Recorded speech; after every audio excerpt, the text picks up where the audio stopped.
Promote a culture of inclusion, supercharge your communication, and unleash the full potential of your teams and leaders with the Inclusive Handbook collection from the Diversity Movement.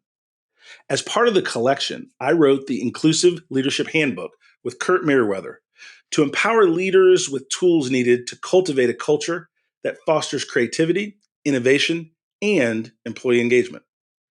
Through strategies, exercises, and self-reflection, leaders at all levels can enhance their effectiveness. Learn more at thediversitymovement.com/store. Use code HOL at checkout for 25% of your first order. DEI budgets are under attack, but the goals haven't changed. Whether you're looking to increase your DEI knowledge, expand your market reach, or gain a competitive advantage in business, we have the solution. TDM Library is your single source for expert-curated DEI resources, strategies, and solutions, all designed to help you transform your workplace culture and be a more effective contributor. For $9.99 per month, you get access to our searchable subscription-based digital library. There, you'll find articles, practical how-to guidebooks, podcasts, award-winning microvideos, and more than 700 Q&As, designed to help DEI practitioners, thought leaders, and executives create a more inclusive workplace. Whether you prefer to listen, watch, or read, we have the resources for you. TDM Library goes beyond the basics to dive deep into topics such as inclusive language, the business case for DEI, talent acquisition, and C-suite engagement. For less than the price of a sandwich, you get access to our library of more than 1,000 pieces of original, expert-curated DEI content. Join today and get your first 30 days free. Get your library card now at tdmlibrary.thediversitymovement.com.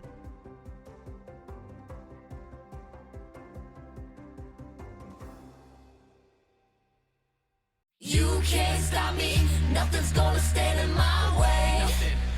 Welcome to the Donald Thompson podcast. I am super excited today to talk a little technology, innovation, startup culture with Igor Jablokov. And Igor, welcome to the show. Don, thanks for having me. One of the things, Igor, that we like to do, and we're going to dig into some of your accomplishments and things you've done in the technology space and as an innovator. Tell us a little bit about you so that we talk as friends with our audience, background, friends, family, kids, all that kind of stuff. Ooh, yikes. So it may be surprising based on my accent or my neutral accent, but I was actually born overseas. So I was born in Greece, came to the US when I was about 6 years old. Very idyllic upbringing. Both my parents are artists, so we got exposed to everything you can think of. I mean, we lived and played in the dirt, barnyard animals around us, dolphins visiting, turtles, seahorses, all the like. Very creative people to be around. So, I didn't really see any technology around me. No running water, no electricity, no TV, no radio. So it's as interesting a start as you can have. And then coming to the US, landing in New York, you end up looking all around you. And I feel like I ended up in a Blade Runner set. With all these skyscrapers and everything else. So it was just literally that was the foreign experience, not my experience. And then ending up in Philadelphia. Holy smokes, what a city, right? I mean, it's just an amazing experience. My mother's family was based there. I'm half Russian, half Greek by ancestry. And growing up there, not speaking English, somebody inserted a computer in front of me, and I just started tapping away. Oh, that is awesome. I think it's also pretty interesting that a lot of times we think that we've got to engineer the experiences of our kids, and you seem to have had just a really broad spectrum of touch points, right, growing up. Do you think that led to the creative mind as you're a developer and a creator? Yeah, that's a great question. I have to say, the one thing that parents have is engineering all possible futures for children, right? So, my parents put, embarrassingly enough, they put tap shoes on us sometimes. Sometimes they put a paintbrush in our hands. Sometimes they put, a keyboard under our fingertips, a computer. Sometimes they're like, hey, you're going to go learn how to be a lumberjack. Now you're going to learn how to sail. Now you're going to be in a monastery learning how to paint icons by candlelight. Now you're going to be in this math thing. Now you're going to be debate. Now you're learning diplomacy. Now you're doing history, religious studies, this and that. So when I really think about One of the things that we can do to our advantage, our youth, is give them a Renaissance education. Let them see everything and reinforce that they should choose the thing that really impassions them, because then all bets are off. They become these fantastic people later in life. Fantastic. As we dial into the professional, you spend a lot of time at IBM working on AI technology. And one of the things that I don't want to assume for our audience is everyone knows what that is. So if you could, at a base level, talk about what AI means and is to educate our audience so that we can all be in that conversation together. Yeah, I think the thing that makes AI scary to most folks is the fundamental truth about AI is it's us. It does what we do. It just does it on a bigger scale. So Don, you and I could throw a whole bunch of pictures of cats and dogs on top of our tables here, and we can sort them, right? By what color they are, how furry they are, they're different species and things of that sort. But it's going to take us a while.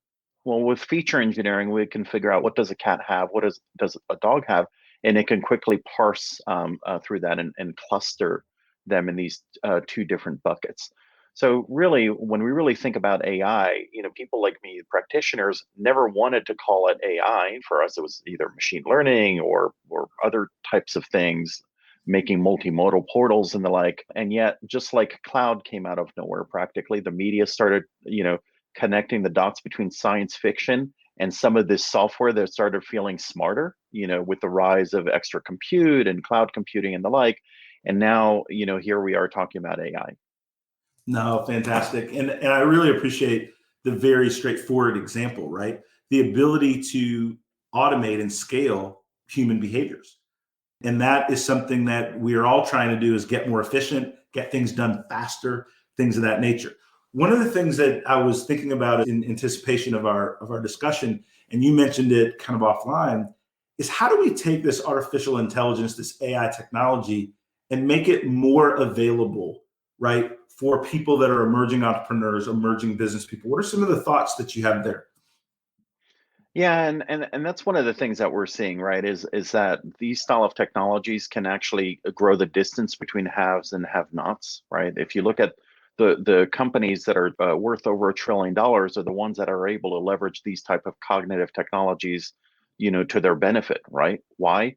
Because they're wiring the whole world, the whole web. They've instrumented it, they've bugged it. It's this surveillance thing that we talk about, where even if one of us chooses not to be an active participant in the web and in these experiences that they're creating, we have digital twins out there, and they can infer that we're going to like this ice cream cone or vote for this political party, or we're going to buy that type of car based on the fact that there's all these people that are similar to us in terms of us being profiled. So that's the advantage that they have. That's why Amazon knows the next product to make. That's why Apple knows that. That's why Facebook knows to throw one piece of news in front of you versus another. This is why Google knows to throw one ad in front of you, versus another. That's the advantage that they have.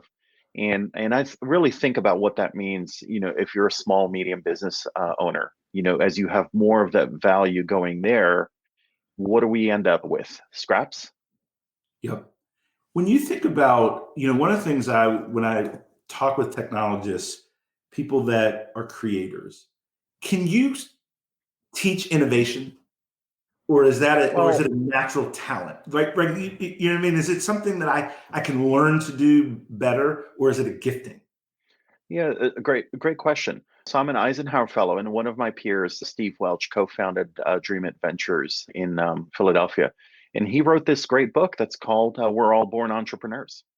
So actually, the reason why we even exist is because our predecessors were entrepreneurial. They survived. How do you think they survived? By using their wits. What did they do? They made things, right? In order for us to even be here. And so I think it's an innate human quality to be able to engineer outcomes that benefit our communities. Now, do people engineer things that don't benefit our communities? Absolutely. But you know what? When you go to the beach, you see a lot more children building sandcastles than kicking them. Oh man, that's a great analogy. And I think, to your earlier point, the environment we create for children, is whether our own kids or our educational system, right, to make play and exploration a part of the educational process. And I think if I think back to my education and those are my kids, there's a lot about, and these are valuable but incomplete, about the memorization of facts versus how to think and solve problems.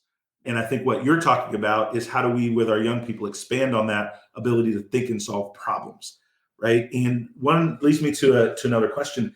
You spent a lot of, we talked about entrepreneur spirit and the perspective we grew our countries with. You spent a lot of time at a big company, IBM. And tell me a little bit about some of the things you learned there, some of your experiences there, and then that transition right to that entrepreneurial space.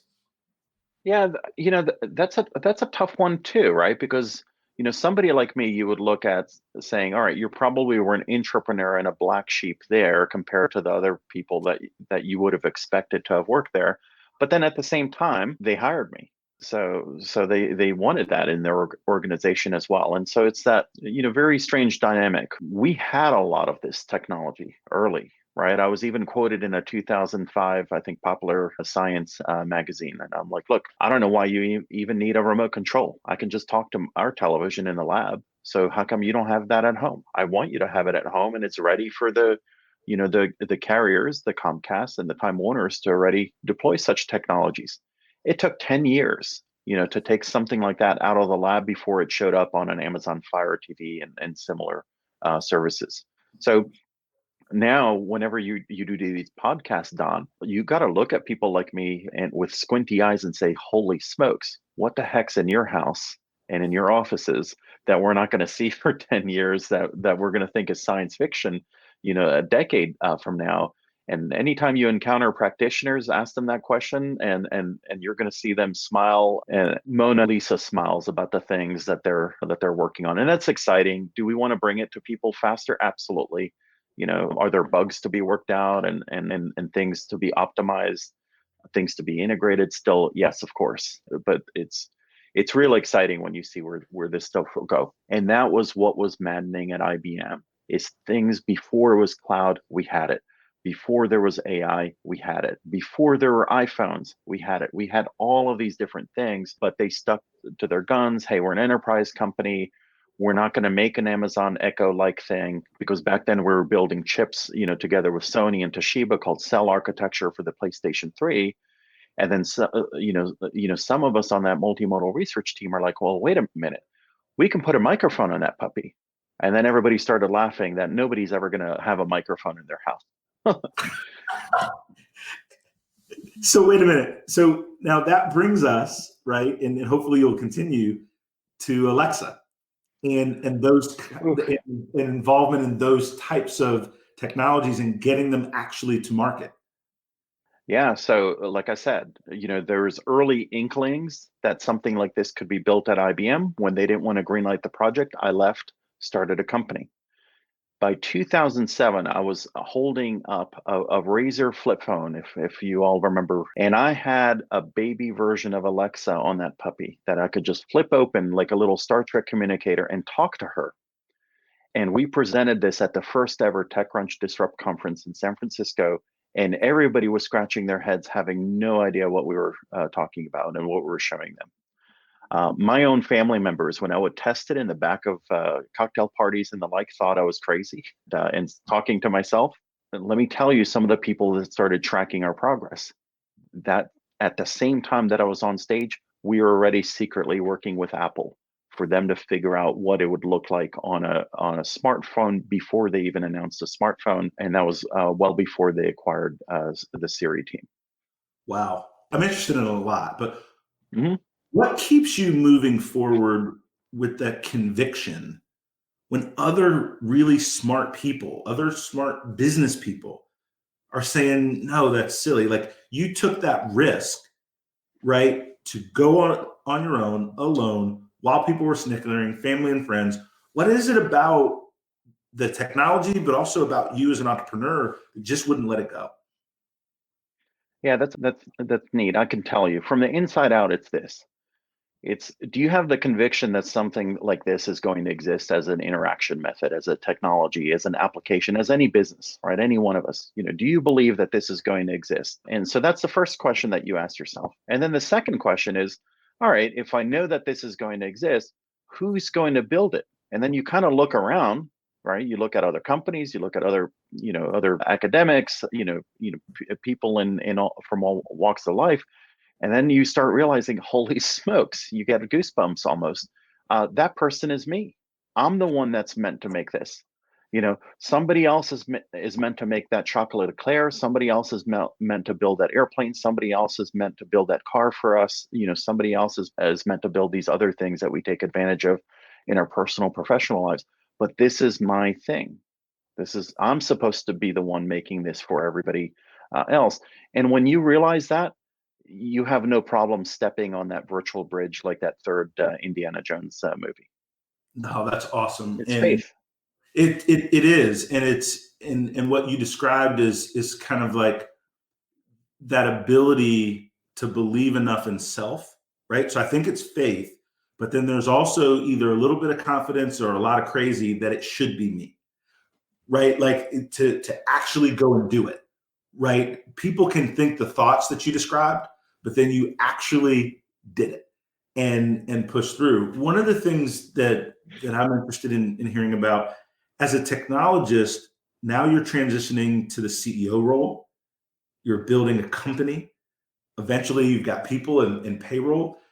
How did you determine what you were supposed to work on as you now are responsible for building a business, not just a piece of technology? Well, that goes back to the Renaissance education that we shared about. You're doing everything. I mean, you're doing everything. Now, are you the subject matter expert in everything? No, but you have to do it well enough so that you eventually are able to hand the baton to somebody who is an expert in that field, right? Whether it's marketing, whether it's research, engineering, product management, and the like. But on day one, it's you by yourself, and you are doing everything. You're the accountant, you're the lawyer, you're the janitor. You literally are every role you can think of, and it's thrilling and exciting. Don't forget, before your child grows up, what are you? You're the pediatrician, you're the educator, right? You're the driver, you're everything that you can think of as well. Now, are you the perfect pediatrician, the perfect driver, the perfect educator?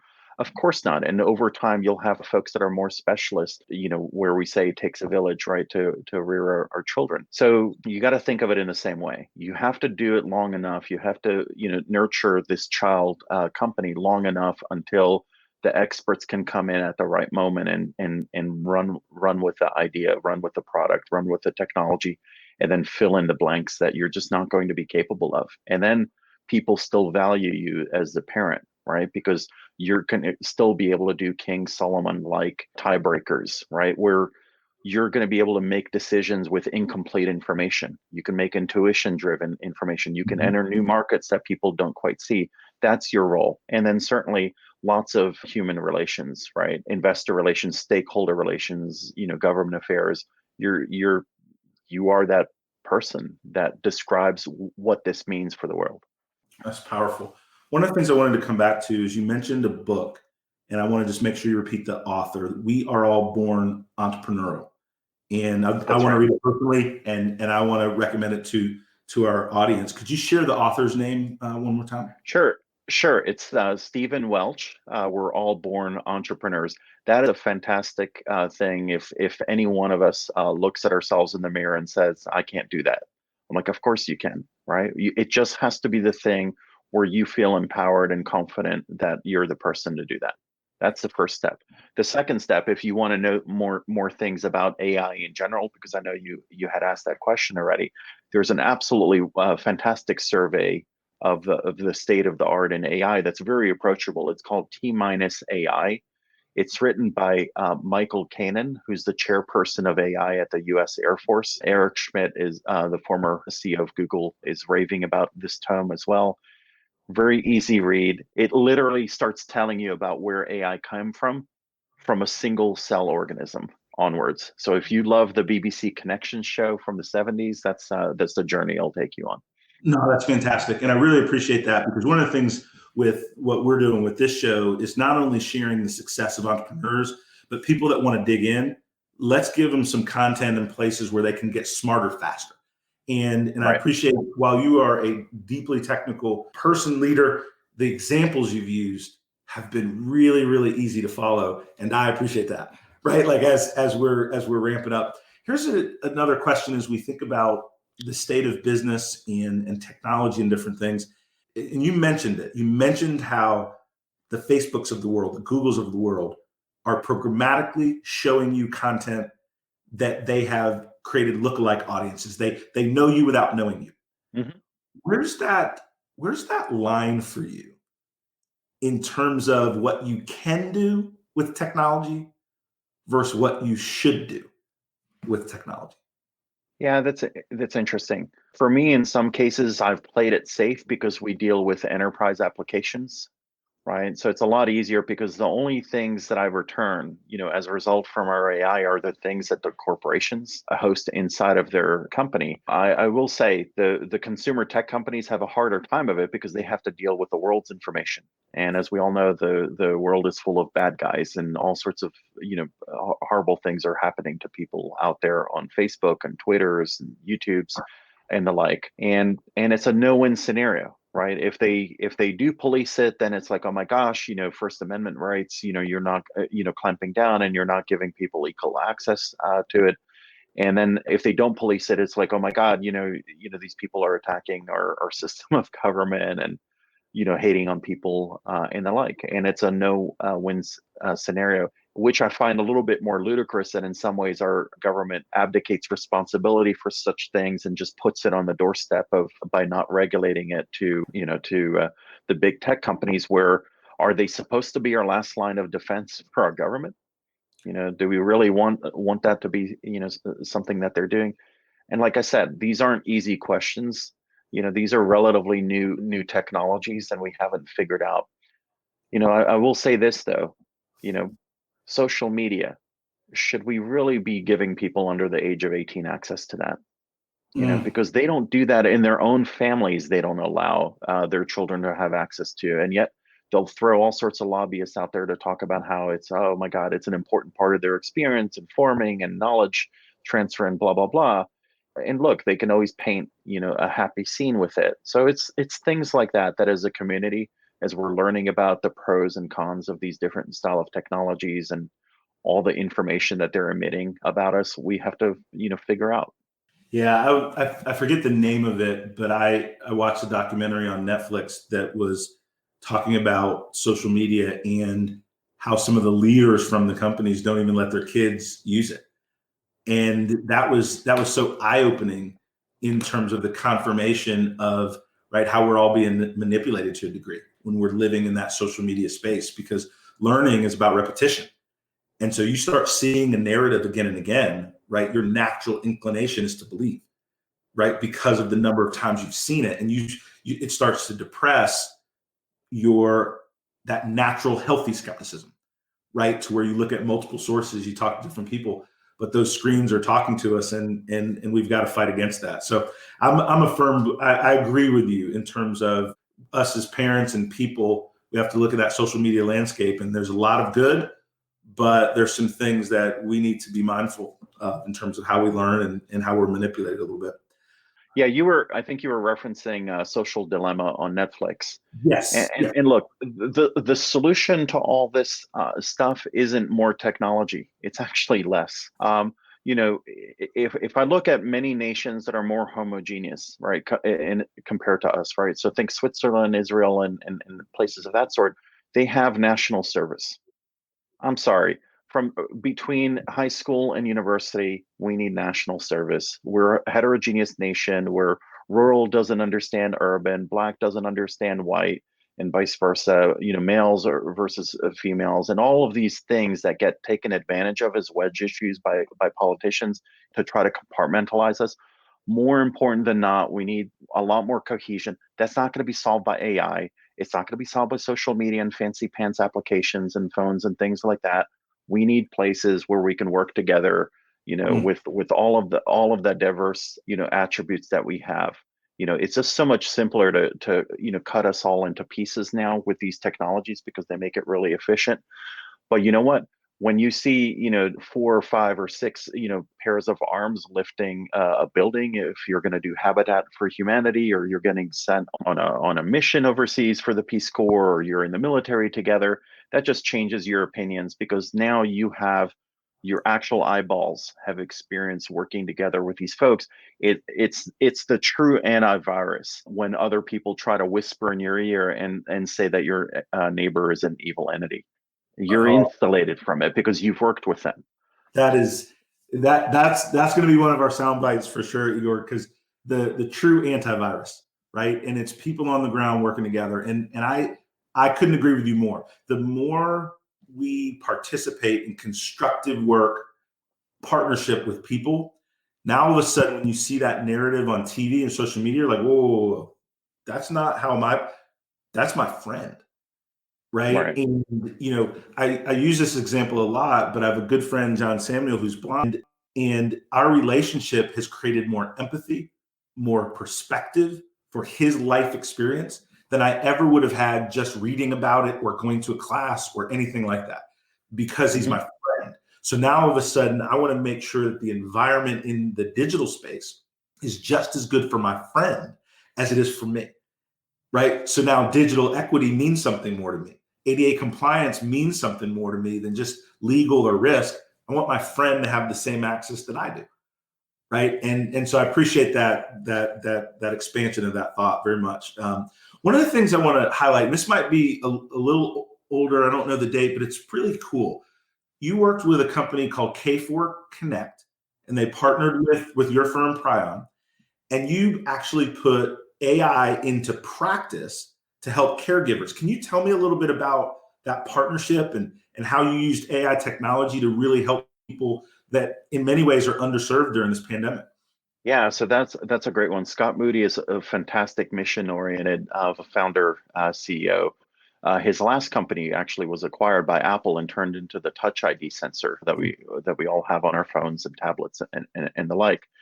And at the dawn of the pandemic, when it became clear that those environments are going to be the most affected, because it was disproportionately hitting the elderly, one of the things that we also noticed, there was going to be intelligence coming about how to treat and how to remediate and how to essentially cleanse these environments on a daily basis.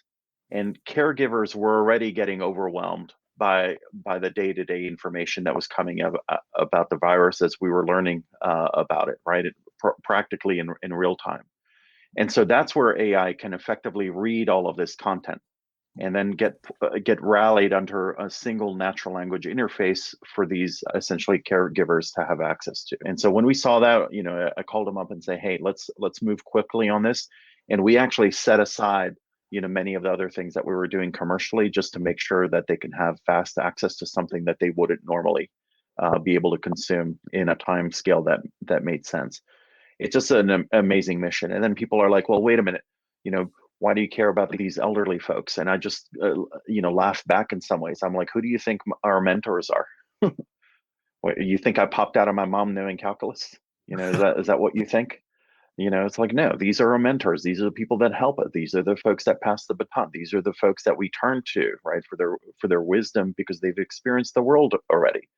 And so I'm sorry, I wouldn't necessarily say the same thing that a lieutenant governor from Texas would say, like, hey, let's just count them out and just, leave the economy open. What's the lifetime value of a consumer who's still alive? That's why comments like that are nonsense. I appreciate so much what you said, and I want to tease this out, right? We put aside some of the commercial things we were working on because this was the right thing to do. And one of the things that I appreciate about being an entrepreneur is I can make some of those same choices that you have. That doesn't mean we don't have a business to run, that we have goals and investors and stakeholders and all those things to deal with. But there is space for us to have our heart lead, right? And the technology and the finances to follow. And that's a powerful example. And doing my research to chat with you and just some reading and different things, of the things you accomplished, that was one of the things where I got to know you, even though we're still just getting to know each other, right? It's those things you do with your time, effort, and energy that show you who you are. And so I just want to applaud that. And that's a great way to leverage the technology for people that need some help and support. And it's the kudos to you for that.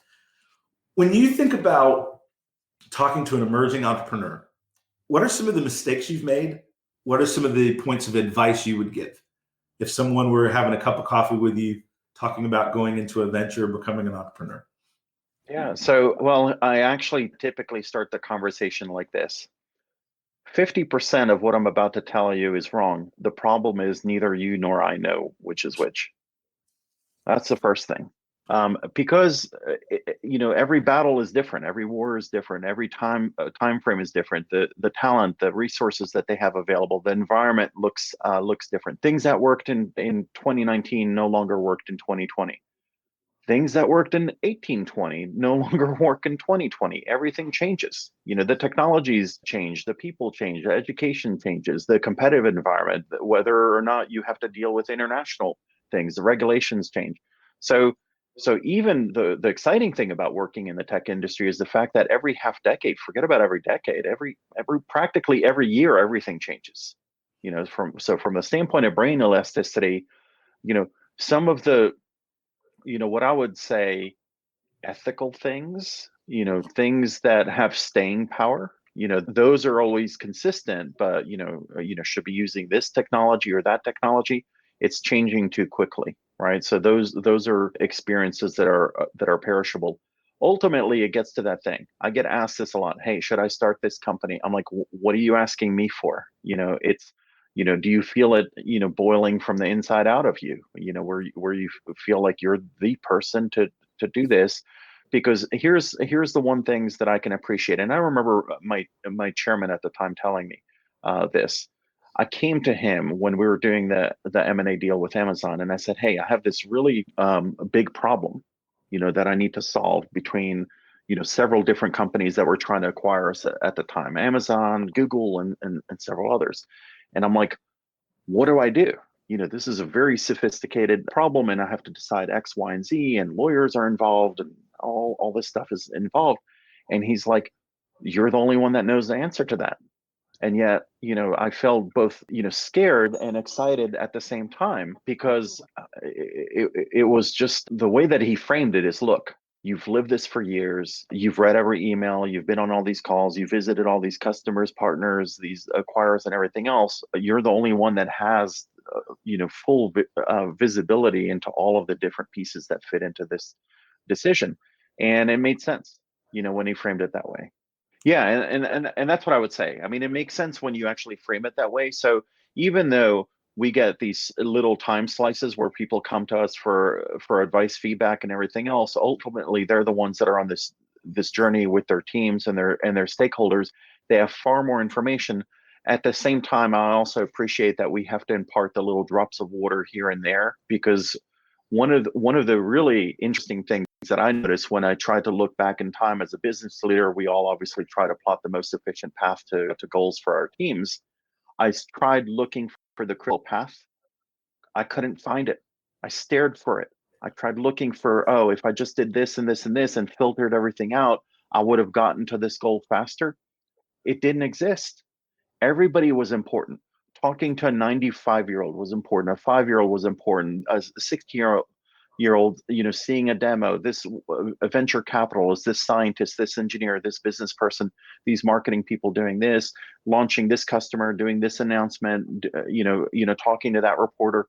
Everything was important, and it all fit together. If you would have, like a Jenga pile, had you removed any one of those individuals in those pieces, the whole thing would have fallen apart, which was, both very strange, right? Very, very, very strange to see, but also exciting to see, because that basically says, there's not a moment in your day listening to something like this, or meeting somebody interesting, or attending some conference, or what have you, that will ever be wasted.